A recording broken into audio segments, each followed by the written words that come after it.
Astaghfirullah. Allah Subhanahu wa taala berfirman di dalam Al-Qur'anul Karim tentang keluarga Imran ini. Allah Subhanahu wa taala mengatakan, "Innallaha astafa Adam wa Nuhan wa ala Ibrahim wa ala Imrana 'alal 'alamin." Sesungguhnya Allah Subhanahu wa taala telah memilih Adam, memilih Nuh dan juga keluarga Ibrahim serta keluarga Imran di atas alam semesta ini. Ketika Allah Subhanahu wa taala menyebutkan kata Adam, Allah tidak menyebutkan keluarga Adam. Begitu juga ketika Allah Subhanahu wa taala menyebutkan kalimat Nuh, Allah tidak menyebutkan ala Nuh, keluarga Nuh. Tapi ketika Allah Subhanahu wa taala menyebutkan Ibrahim, maka Allah ikutkan keluarganya, ala Ibrahim. Begitu juga Imran disebutkan keluarganya, alu Imran. Kenapa? Karena Adam alaihi salatu wassalam tidak semua keluarganya taat kepada Allah. Salah satu putranya Qabil justru bermaksiat kepada Allah, melakukan pembunuhan pertama sepanjang sejarah umat manusia. Ma'ruf kisahnya bagaimana Qabil membunuh Habil, sampai-sampai Allah Subhanahu wa taala abadikan dalam Al-Qur'an, "Watlu 'alaihim naba abnai Adam bil haqq idh qarraba qurbanan fatuqabbala min ahadihima wa lam yutaqabbal min al-akhar qala la aqtulannak qala innama yataqabbalu Allahu minal muttaqin." Bacakan kepada mereka ya Muhammad tentang kisah dua putra Adam, maksudnya Qabil dan juga Habil. Ketika keduanya berkurban, kemudian Allah terima salah satunya dan Allah tolak yang lainnya. Yang ditolak kurbannya mengatakan la aqtulannak, saya akan bunuh kamu. Dan yang diterima kurbannya mengatakan innama yataqabbalullahu minal muttaqin, Allah hanya menerima kurbannya dari hamba-hamba Allah yang bertakwa. Artinya bahwa di sini ada kisah Qabil dan Habil. Qabil kemudian membunuh Habil, bermaksiat kepada Allah Azza wa Jalla. Maka setiap pembunuhan, maka Qabil akan menerima dosanya. Makanya Allah tidak menyebutkan ala Adam, keluarga Adam. Allah hanya pilih Adam, karena Adam alaihi salatu wassalam abul bashar, bapak manusia. Allah ciptakan langsung dengan kedua tangannya. Allah langsung tiupkan ruh ke dalam jasadnya. Allah ajarkan banyak pengetahuan kepada Adam sehingga Allah utamakan Adam di antara seluruh malaikatnya. Bahkan Allah Subhanahu wa taala ajak bicara Adam, satu di antara rasul yang disebut dengan Kalimur Rahman. Makanya Allah katakan istafa Adam, karena dia adalah abul bashar, bapak manusia. Begitu juga Nuh alaihi salatu wassalam. Allah tidak katakan keluarga Nuh, karena istri Nuh dan anak Nuh kufur. Sebagaimana Allah Subhanahu wa taala gambarkan dalam Al-Qur'an, wa daraballahu mathalan lilladzina kafaru imra'ata Nuhin wa imra'ata Lut. Dan Allah berikan permisalan wanita-wanita kufur. Kemudian Allah berikan contoh dua, istri Nuh dan istri Lut. Keduanya kufur. Adapun kekufuran istrinya Nuh, karena setiap wahyu turun kepada Nuh alaihi salatu wasalam, yang pertama membangkang istrinya dan mengatakan Nuh gila sebelum kaumnya. Adapun istrinya Lut, karena kecemburuan kepada Lut, akhirnya dia pun bermaksiat kepada Allah dan Rasulnya. Apabila ada tamu laki-laki masuk ke rumah Lut, maka dia akan membakar sebuah kayu supaya asapnya melambung dan terlihat para preman, kemudian akan mendatangi dan akan mengambil tamunya Lut, kemudian memperkosanya. Naudzubillah. Maka keduanya wanita kufur. Begitu juga putra daripada Nuh, Kan'an. Ketika terjadi tupan dan banjir besar, Nuh mengatakan, "Ya bunayyar kam ma'ana." Wahai anakku, naik ke perahu. Tetapi anaknya tidak mau dan mengatakan, "Sa'awi ilal jabal." Saya akan naik ke gunung. Dia tidak tahu bahwa banjir itu akan sampai ke atap gunung. Sampai akhirnya Allah mengatakan, "Ya Nuh, innahu laysa min ahlik." Dia bukan keluargamu. Innahu ghairu salih. Dia bukan orang saleh. Tinggalkan. Akhirnya Nuh meninggalkan Kan'an yang kafir dan ikut agama ibunya. Makanya Allah tidak memilih keluarga Nuh. Allah hanya pilih Nuh alaihi salatu wassalam karena dia adalah awal rasul. Rasul pertama. Ketika sebelumnya tidak terjadi kesyirikan sama sekali. Kemudian kaum Nuh alaihi salatu wassalam mulai menyembah Wad, kemudian Yaghus, Ya'ub dan Nasr, sesembah di zaman itu. Maka Nuh alaihi salatu wassalam diutus untuk mentauhidkan kembali kaumnya setelah sebelumnya mereka mentauhidkan kemudian menyimpang ke dalam kesyirikan. Maka Nuh hendak mengembalikan umatnya ke dalam tauhid. maka dia awal Rasul yang Allah utus kepada kaum yang terjadi kesyirikan. Makanya Allah pilih Nuh. Berbeda pula dengan Ibrahim dan Imran. Allah katakan wa ala Ibrahim. Bahkan setiap salat apabila kita bertasyahud, apa yang dianjurkan dibaca? Allahumma salli ala Muhammad wa ala ali Muhammad kama sallaita ala Ibrahim wa ala ali Ibrahim. Keluarga Muhammad sallallahu alaihi wasallam dan keluarga Ibrahim. Ya, karena dua keluarga ini keluarga saleh dan salihah. Karena kalau kita melihat keluarga Ibrahim alaihi salatu wassalam, berarti bicara tentang Hajar, ibunda Ismail, bicara tentang Sarah, ibunda Ishak, bicara tentang Yakub dan seluruh keturunan yang menjadi nabi. Maka mereka adalah keluarga yang diabadikan dalam Al-Quran karena mereka keluarga yang sangat saleh dan salihah. Makanya Allah kemudian sebutkan keluarga Ibrahim. Apalagi Ibrahim itu Abul Anbiya, bapaknya para nabi. Kemudian Imran yang kita akan ceritakan, keluarga Imran. Artinya kalau kita bicara tentang keluarga Imran, melibatkan di sana Nabi Zakaria, kemudian Nabi Yahya putra Zakaria, kemudian bicara tentang Maryam, kemudian berbicara tentang putranya Maryam, Isa bin Maryam. Maka ini usrah keluarga yang sangat saleh dan salihah, yang membangun masyarakat untuk kembali menjadi masyarakat yang baik. Siapakah keluarga Imran ini? Ma'asyiral muslimin yang dimuliakan Allah Subhanahu wa taala. Imran disebutkan oleh para ulama, jadi dia adalah alladzi asa fi Misr zaman fara'ina fi bidayati tarikh Bani Israil. Jadi dia adalah hidup di Mesir di zaman ketika Mesir itu dipimpin oleh Fara'ina. Fara'ina sebuah kabilah dari kabilah-kabilah Fir'aun, tentu pada permulaan tarikh Bani Israil. Dan Imran ini, ma'asyiral muslimin yang dimuliakan Allah Subhanahu wa taala, ada yang mengatakan bahwa Imran ini adalah ayah daripada dua nabi, Musa dan Harun. Ini keluarga Imran yang pertama, hidup di Mesir. Tapi yang dimaksud Imran, keluarga Imran yang kita akan kisahkan adalah Imran yang hidup di Baitul Maqdis. Artinya ada dua keluarga Imran, ada Imran yang hidup di Mesir dan dia adalah ayah daripada Musa dan Harun. Makanya Nabi SAW mengatakan Musa ibn Imran. Tetapi yang ingin saya kisahkanlah Imran yang hidup di Baitul Maqdis di akhir tarikh daripada Bani Israel.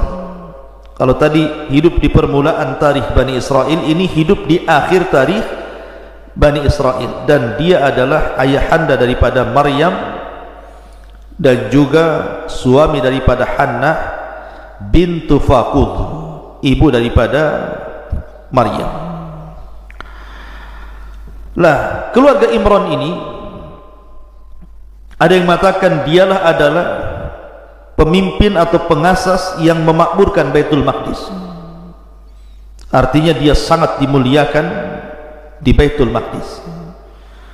Dan Baitul Maqdis adalah tempat yang suci. Di zaman itu tempat yang disucikan adalah Baitul Maqdis sampai sekarang.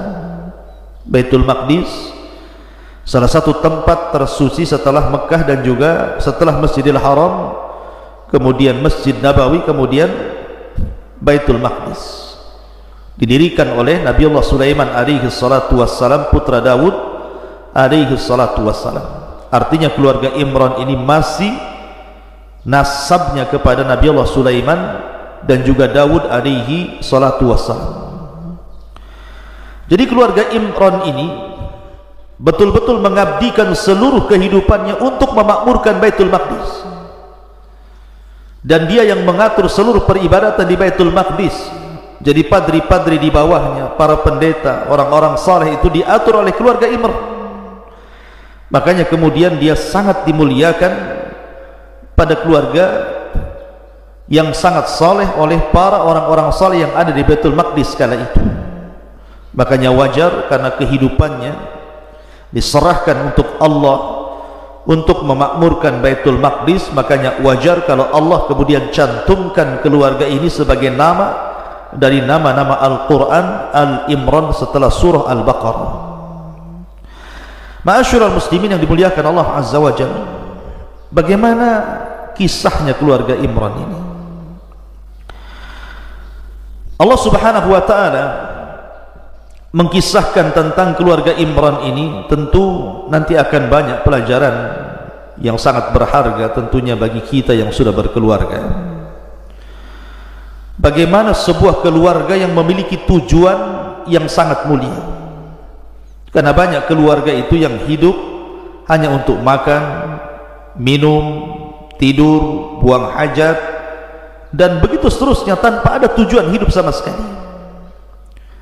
Padahal Allah Subhanahu wa ta'ala berfirman, "Wa ma khalaqtul jinna wal insa illa liya'budun." Tidaklah aku ciptakan jin dan manusia kecuali kusuruh mereka untuk beribadah. Artinya tujuan berkeluarga itu harus ada hadaf, harus ada maksud. Apa tujuan Anda berkeluarga itu? Karena keluarga itu hanya sekedar safinah, sekedar kapal, yang kapal itu yang mengantarkan kita kepada Allah Subhanahu wa ta'ala. Makanya orang berkeluarga itu tujuannya adalah ibadah, bukan tujuan yang lain. Lah lihat bagaimana hadafnya keluarga Imran ini.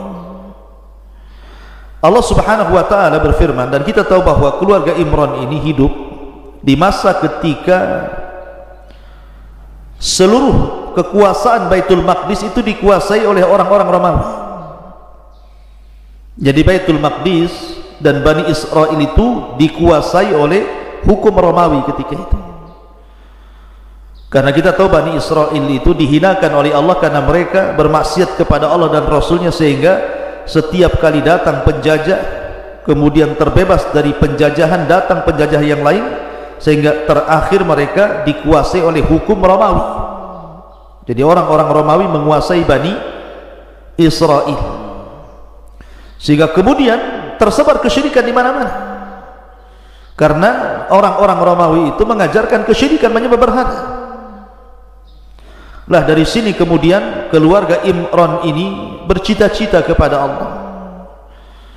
Di antaranya adalah Nabi Allah Zakaria alaihi salatu wassalam bercita-cita ingin membangun umat dengan berdoa kepada Allah supaya lahir anak yang bisa kemudian mengangkat derajat umat. Begitu juga keluarga Imran bernazar kepada Allah Subhanahu wa ta'ala agar memiliki keturunan yang bisa mengabdi untuk Baitul Maqdis dan islahul ummah, untuk memperbaiki umat ini. Allah Subhanahu wa ta'ala mengatakan, "Idz qalat imra'atu Imran," ketika berkata istrinya Imran, Hannah ibn Faqud. Memang Allah Subhanahu wa ta'ala tidak sebut namanya, hanya disebutkan istri daripada Imran. Dia disebutkan namanya karena ibarah itu bukan karena khususnya sebab, tetapi karena umumnya lafaz. Artinya bahwa walaupun kita tidak tahu siapa imra'ah di sini namanya, walaupun disebutkan dalam riwayat namanya Hannah ibn Faqud, tetapi tidak penting, karena penting dari pelajaran Quran itu adalah maksud daripada tujuannya apa, ibrah daripada lafaz itu apa untuk umat ini. Dan ingat ketika istri Imran berkata, "Rabbi inni nazartu laka ma fi batni muharraran fataqabbal minni." Ya Tuhanku, sesungguhnya aku bernazar kepadamu apa yang dalam kandunganku ini kelak menjadi hamba yang mengabdi kepadamu. Muharraran itu artinya khalis, betul-betul murni, hanya diserahkan kepada Allah untuk mengabdi Baitul Maqdis. Itu tujuan Hannah bintu Faqud. Kalau dia punya anak, betul-betul saya serahkan untuk mengabdi kepada Allah Azza wa Jalla. Makanya ketika lahir kemudian lahirlah anak perempuan namanya Maryam, dan Maryam dalam bahasa Ibrani itu artinya khadim lillah. Orang yang senantiasa mengabdikan diri kepada Allah itu disebut Maryam. Jadi awalnya istri Imran ini meminta kepada Allah agar dilahirkan anak laki-laki, karena anak laki-laki lebih bebas. Nah, Baitul Maqdis itu penuh dengan laki-laki. Kalau anak perempuan kan semakin sempit geraknya. Kalau laki-laki itu akan luas geraknya. Dia meminta kepada Allah anak laki-laki, dan kalau lahir anak ini akan diserahkan ke Baitul Maqdis dan disuruh menghabiskan seluruh waktunya untuk mengabdi Baitul Maqdis, menyembah Allah Subhanahu wa taala dan mentauhidkan. Maka dia pun mulai bernazar. Jadi ketika dia berjalan-jalan ke padang pasir, dilihatnya ada sebuah pohon. Di pohon itu ada seekor burung yang sedang memberi makan anaknya. Kemudian dia letakkan tangan di perutnya dan mengatakan, inni nadartu laka ma fi batni muharraran fataqabbal minni. Ya Allah, kalau seandainya kau berikan keturunan pada perutku ini sebagaimana burung itu, dan kalau seandainya sudah kulahirkan putraku ini, maka aku serahkan seluruh kehidupan putraku ini untuk mengabdi kepadamu. Kujadikan dia pengabdi di Baitul Maqdis dan hanya beribadah kepadamu ya Rabb. Itu nazarnya. Kemudian dengan yakinnya dia mengatakan, innaka antas samiul alim. Engkau yang maha mendengar dan maha mengetahui. Dan harusnya seperti itu. Doa itu harus yakin, tidak boleh taraddud, tidak boleh ragu. Kemudian Allah Subhanahu wa taala kabulkan, tetapi tidak sebagaimana permintaannya. Dia minta anak laki-laki, rupanya Allah kasih anak perempuan. Falamma wada'atha qalat rabbi inni wada'tuha untha wallahu a'lamu bima wada'at wa laysa dzakaru kal untha. Maka ketika melahirkan istri Imran ini, ia berkata, ya Rabb, aku telah melahirkan anak perempuan. Padahal Allah lebih tahu apa yang ia lahirkan, dan laki-laki tidak sama dengan perempuan. Artinya bahwa keluarga Imran ini menghendaki anak laki-laki, tapi Allah takdirkan anak perempuan. Tapi tidak masalah, karena Allah Subhanahu wa taala tidak melihat ini perempuan laki-laki. Kemuliaan itu hanya ada pada takwa. Dan ada catatan para ulama, kenapa Allah mengatakan walaysa dzakaru kal untha, bahwa laki-laki tidak sama dengan perempuan, karena memang laki-laki diberikan kelebihan sendiri dan perempuan dilebihkan sendiri. Tidak boleh laki-laki berangan-angan ingin seperti perempuan, atau perempuan berangan-angan ingin seperti laki-laki. Makanya kenapa dalam Islam dilaknat laki-laki yang menyerupai perempuan atau perempuan yang menyerupai laki-laki. Walaysa dzakaru kal untha. Tapi semua takdir Allah Azza wa Jalla. Allah yang hendak memberikan hikmah kenapa Maryam ataupun kenapa Hannah ibn Faqud diberikan anak perempuan. Makanya Allah mengatakan, inni sammaituha, ku beri nama anakmu Maryam. Dan sekali lagi dalam bahasa Ibrani, Maryam itu artinya khadimatullah. Orang yang mengabdikan seluruh hidupnya kepada Allah itu disebut Maryam.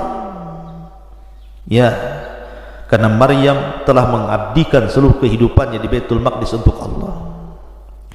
Kemudian wa inni u'idzuha bika wa dzurriyyataha minasyaitonir rajim. Dan aku memohon perlindungan kepadamu untuk Maryam dan anak cucunya dari gangguan syaitan yang terkutuk. Kata Nabi SAW, setiap bayi yang lahir pasti menangis. Kenapa? Karena ditusuk lambungnya oleh syaitan. Dan itu awal permusuhan syaitan dengan Bani Adam. Setiap bayi lahir ditusuk lambungnya, kemudian menangis, seolah-olah syaitan mengatakan, aku musuh. Kecuali dua bayi. Pertama, Maryam tidak disentuh dan tidak ditusuk lambungnya oleh syaitan. Yang kedua, putra Maryam, Isa bin Maryam, dijaga oleh malaikat Jibril atas perintah Allah sejak dalam kandungan, ketika lahir, bahkan ketika diangkat sampai ke langit. Kemudian Allah mengatakan, fataqabbalaha rabbuha biqabulin hasanin wa ambataha nabatan hasanan. Maka Allah Subhanahu wa taala menerimanya dengan penerimaan yang baik, membesarkannya dengan pertumbuhan yang baik. Jadi Allah Subhanahu wa taala betul-betul jaga Maryam dengan diutusnya malaikat Jibril untuk senantiasa menjaganya, terjaga dari syaitan atau terjaga dari yang lainnya. Lah ketika kemudian betul-betul Maryam itu lahir, Allah takdirkan Imran meninggal dunia. Artinya Maryam menjadi yatim. Dan keluarga Imran ini bukan keluarga mampu, artinya bukan keluarga kaya, bukan keluarga miskin. Tetapi kemiskinannya tetap menjadikan mulia karena dia habiskan seluruh kehidupannya di Baitul Maqdis dan memimpin para ahli ibadah di Baitul Maqdis. Ya, karena sebuah harga itu bukan ada pada kekayaan. Orang mulia itu bukan karena kaya. Betapa banyak orang-orang kaya terhina. Lihat Qarun, Allah katakan wa khasafna bihi wa bidarihil arda. Kami tenggelamkan Qarun dan seluruh kekayaannya. Begitu juga bahwa kehormatan itu bukan ada pada pangkat ataupun jabatan. Lihat Fir'aun, dengan sombongnya dia mengatakan bahwa sungai-sungai Mesir itu tajri min tahti qadami, mengalir di bawah kakiku. Akhirnya Allah Subhanahu wa taala tenggelamkan Fir'aun dengan lautan. Begitu kan Namrud, Allah kirim nyamuk kemudian masuk di telinganya, akhirnya menghancurkan otaknya, dia mati karena nyamuk. Atau bukan karena kekayaan dan juga kemuliaan keturunan. Bagaimana Al-Walid ibn Mughirah, Allah katakan dalam Al-Quran, sa'uslihi saqar. Ya, karena kemuliaan ada pada takwa, kemuliaan ada pada ketaatan kepada Allah Subhanahu wa ta'ala. Maka akhirnya bayi Maryam ini diserahkan oleh ibundanya Hanna ibn Faqud untuk diserahkan ke Baitul Maqdis. Banyak orang-orang yang ingin menjadi ayah angkat daripada Maryam karena tahu keluarga Imran siapa masalahnya. Akhirnya kemudian karena tidak mungkin semua ahli-ahli ibadah Baitul Maqdis menjadi ayah angkat daripada Maryam, makanya kemudian akhirnya dibuat qur'ah, semacam undian siapa yang berhak untuk mengkafil Maryam. Maka semua padri-padri, rahib-rahib itu berdiri di samping sungai, menghadap ke sungai, masing-masing membawa pena dan kolam. Maka siapa yang kolamnya dilempar ke sungai kemudian hanyut, dia tidak berhak menjadi bapak Maryam. Dan siapa yang kolamnya tidak hanyut bahkan melawan arus, maka dia berhak menjadi bapak Maryam. Rupanya semua para padri dan pendeta melempar kolamnya dan semua hanyut kecuali kolamnya Zakaria. Dari sini Allah mengatakan wa kafalaha Zakaria, maka Zakaria lah yang berhak menjadi ayah angkat daripada Maryam. Ya, karena Zakaria juga masih ada hubung kait dengan keluarga Imran, di mana istrinya masih saudara daripada Hanna bintu Faqud, istri daripada Imran. Makanya Yahya dengan Isa itu ibnu Khalah, anak bibi. Sebagaimana Nabi SAW pernah berjumpa dalam peristiwa Mi'raj ketika naik ke langit kedua, berjumpa dengan Isa dan juga Yahya. Ma'asyiral muslimin yang dimuliakan Allah Azza wa Jalla, maka Zakaria pun kemudian membesarkan Maryam, dan Maryam tidak pernah keluar dari mihrabnya, sehingga Maryam tumbuh menjadi wanita yang ahli ibadah, ruku, sujud, zikir kepada Allah Azza wa Jalla, sampai menjadi wali Allah, sehingga datang karomah banyak kepada Maryam. Salah satunya adalah kullama dakhala 'alaiha Zakaria al-mihrab wajada indaha rizqan qala ya Maryamu anna laki hadha qala huwa min indillah innallaha yarzuqu man yasha bighairi hisab. Setiap kali Zakaria masuk menemui Maryam dalam mihrabnya, maksudnya kamar khusus ibadah Maryam, dia mendapati makanan di sisi Maryam itu. Aneh, Zakaria tidak pernah mengirim makanan, atau keluarga yang lain tidak pernah mengirim makanan kepada Maryam. Tapi setiap Zakaria masuk ke mihrab Maryam selalu ada makanan, ada buah-buahan. Anehnya lagi, buah-buahan itu biasanya di musim dingin tidak ada, adanya di musim panas, tapi Allah adakan. Atau sebaliknya, adanya di musim panas dan tidak ada di musim dingin, Allah adakan. Sehingga Zakaria heran, dari mana buah-buahan musim dingin ada di musim panas, buah-buahan di musim panas ada pula di musim dingin, dari mana ini? Makanya dia bertanya, ya Maryamu anna laki hadha, wahai Maryam, dari mana ini buah-buahan makanan-makanan ini?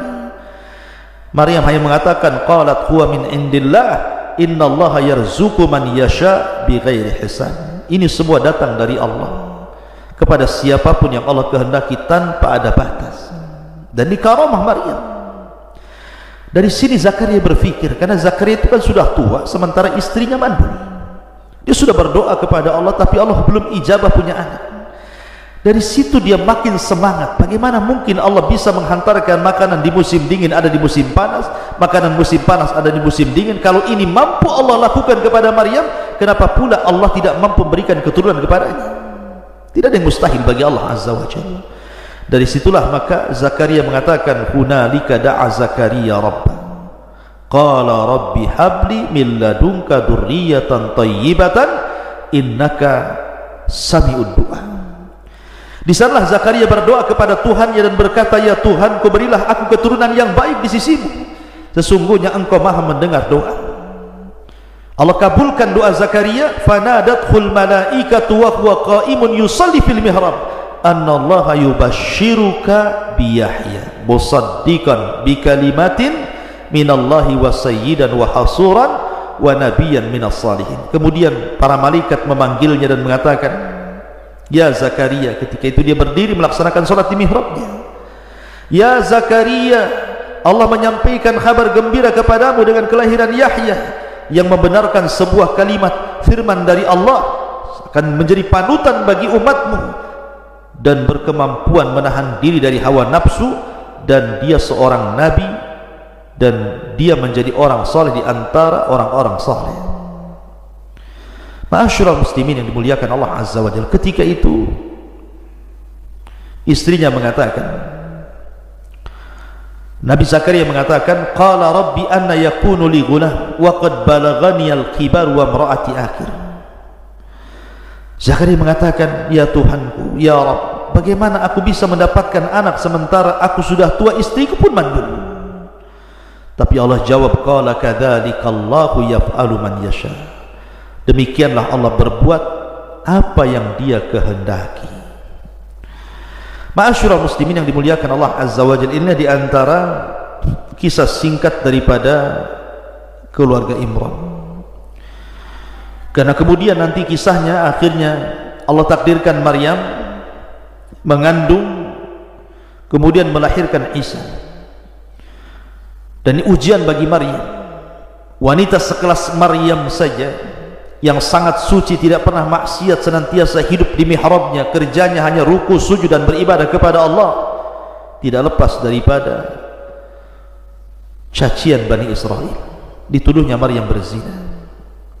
Na'udzubillah. Ta'ala Allah amman yaqul. Kita berlindung kepada apa yang dikatakan mereka kepada Maryam bintu Imran.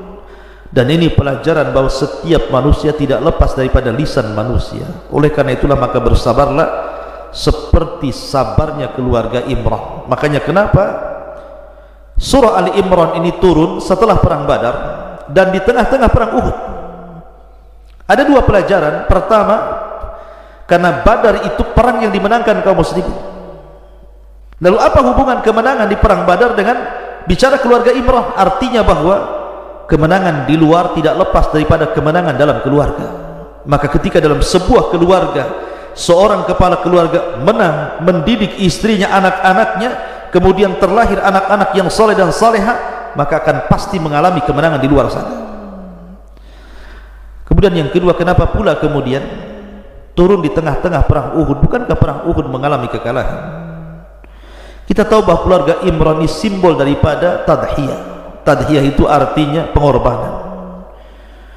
Bagaimana Isa berkorban, bagaimana Yahya berkorban, bagaimana Zakaria berkorban, sampai akhirnya kemudian karena keteguhan Yahya dalam rangka berdakwah kepada Allah dan berikan fatwa, begitu juga Zakaria, berakhir dengan pembunuhan Yahya di tangan orang-orang Romawi sampai kepalanya dipenggal. Orang-orang Yahudi membunuh Yahya dengan memenggal kepalanya, dan juga Zakaria digergaji sampai mati, kemudian Isa sampai diangkat ke langit. Artinya kalau seandainya, seolah-olah Allah ingin mengatakan, kalau seandainya kalian wahai ashabu Muhammadin sallallahu alaihi wasallam, wahai sahabat-sahabat Muhammad, istiqamah, berkorban seperti pengorbanan keluarga Imran dan tidak terpengaruh dengan dunia, pasti kalian akan menang. Karena kekalahan di Uhud itu karena ketika para pemanah melihat harta ghanimah yang sangat banyak, mereka terpengaruh dengan dunia, akhirnya turun gunung. Rupanya pasukan Khalid yang ketika itu masih kafir memutar, akhirnya naik ke atas dan berhasil menempati para pemanah. Dari situlah terjadi kekalahan, karena mereka bermaksiat kepada perintah Allah dan Rasulnya. Ma'asyiral muslimin yang dimuliakan Allah subhanahu wa ta'ala, itulah diantara hikmah dari hikmah kisah keluarga Al-Imran. Semoga Allah subhanahu wa ta'ala menjadikan bagi kita teladan bahwa keluarga Imran ini adalah keluarga terbaik, dan kita bisa contoh untuk kita praktikkan dalam keluarga kita. Subhanakallahumma bihamdika asyhadu an la ilaha illa anta astaghfiruka wa atubu ilaik. Allahu ta'ala alam. Assalamualaikum warahmatullahi wabarakatuh.